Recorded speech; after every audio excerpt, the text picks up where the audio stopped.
And after Halloween 20 years later, it's I Still Know What You Did Last Summer. You've got Jack Black doing a fun cameo in there, so that's fun. So go see it if you haven't seen it recently. I like the setting, like a tropical island, which is rain-swept and stormy 24/7. That's a very, very good place to set a horror movie.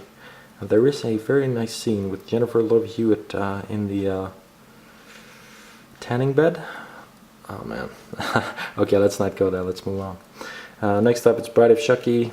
I think it's one of the first, if not the first, Child's Play movie I ever saw.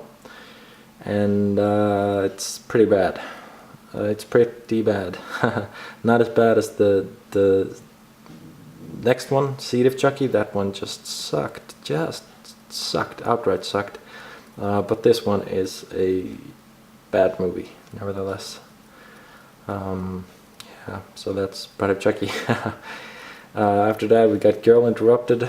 I like Girl Interrupted. I know it's a chick flick, I know it's a period drama, I know it's a sappy rom-com thing-a-majig, but yeah, I like, damn, what's his name? The director. I'll put an annotation up.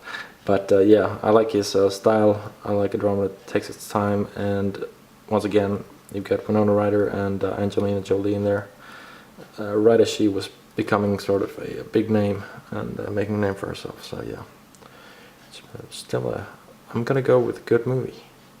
Life Size, as you've seen, I've got pretty much every Lindsay Lohan movie for some reason. This one sucks.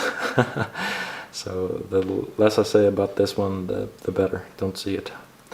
Next up is Cruel Intentions, another 90s movie starring Ryan Phillippe and Sarah Michelle Gellar.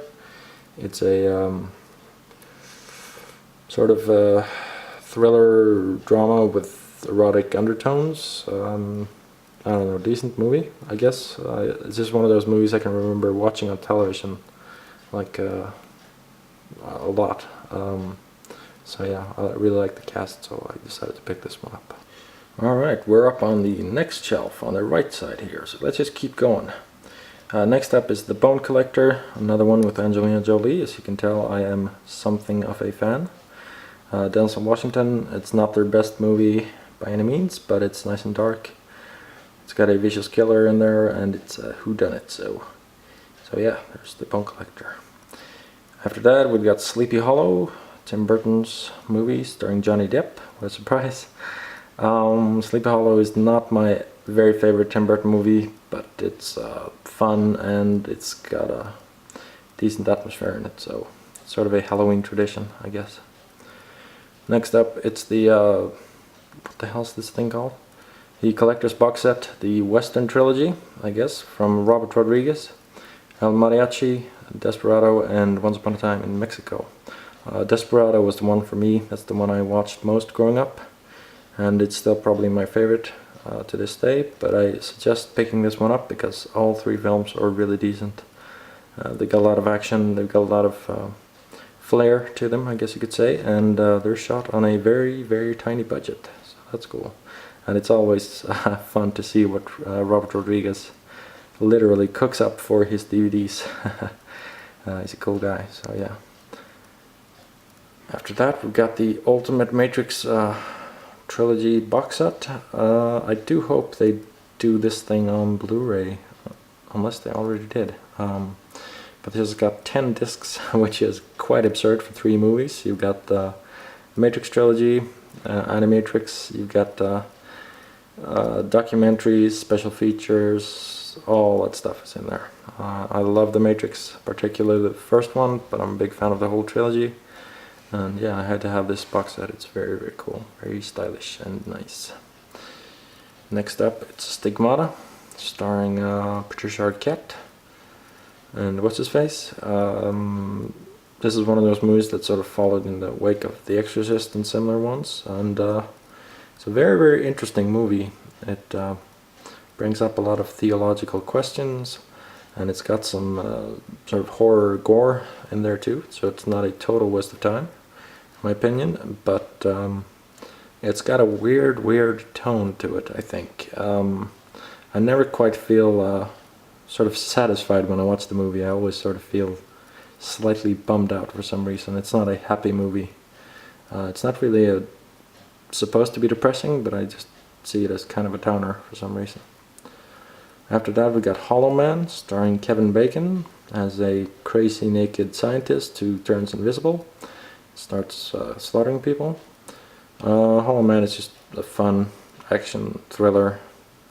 So yeah, don't see the sequel. The sequel is terrible, as always. Next up, it's the X-Men trilogy.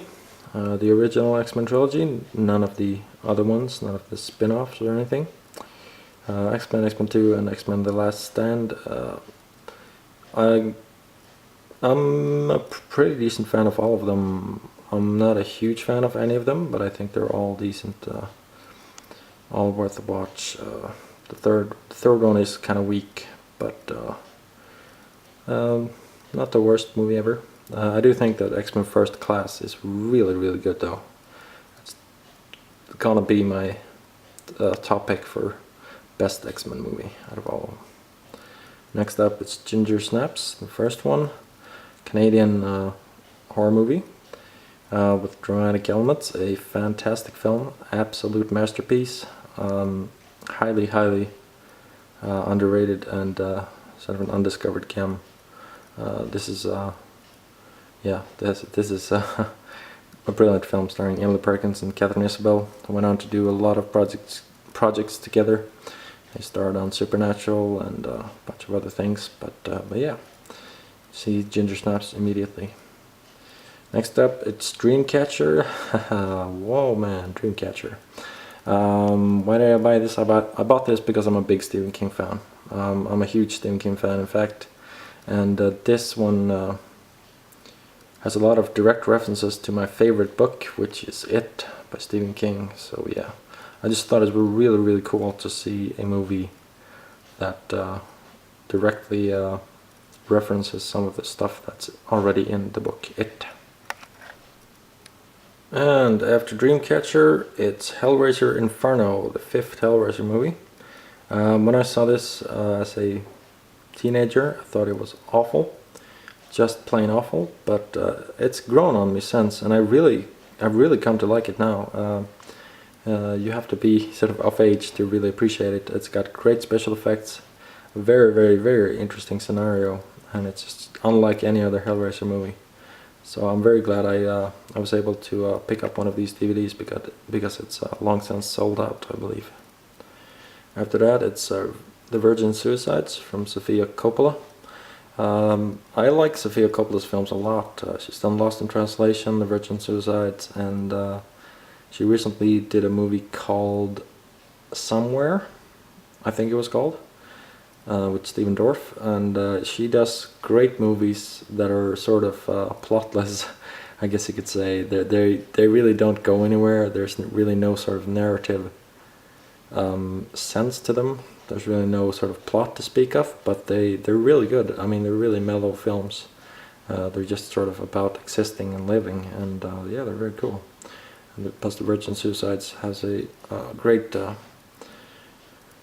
collection of young actresses who went on to do really great things. So yeah, check it out. After that, it's Almost Famous, Untitled, the bootleg cut. You've got both versions of the movie in here. Almost Famous is really great. I really like the longer version, the bootleg cut, so to speak. Great acting in this. It's a lot of fun, great music. Just everything about this movie is just pretty much awesome. So if you have not seen Almost Famous, you need to see it because it's a trip. It's a trip to take with good friends and some popcorn. Then we've got Scary Movie, the first one. There's been like a gazillion sequels and spin-offs now, but the first one was actually really funny. It's raunchy, it's got a lot of inappropriate humor, but it's a really funny film. I still crack up to this one, even though I don't watch it too often these days. Next up, it's Lara Croft Tomb Raider, starring Angelina Jolie. When this came out, I was 13 years old. I think that says pretty much everything. And yeah, Angelina Jolie is a great actress, even though she's done some things that are less than good. After that, it's Rollerball. Oh man, Rollerball. I do have a lot of crap films, don't I? But yeah, Rollerball is actually one I picked up just because there's a Slipknot cameo in this one, and I am a big fan of Slipknot. They do a performance of I Am Hated, which is pretty cool. It lasts for about 5 seconds, maybe.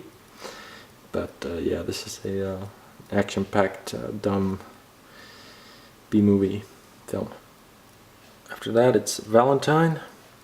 Valentine is the sort of quintessential slasher film from the 80s.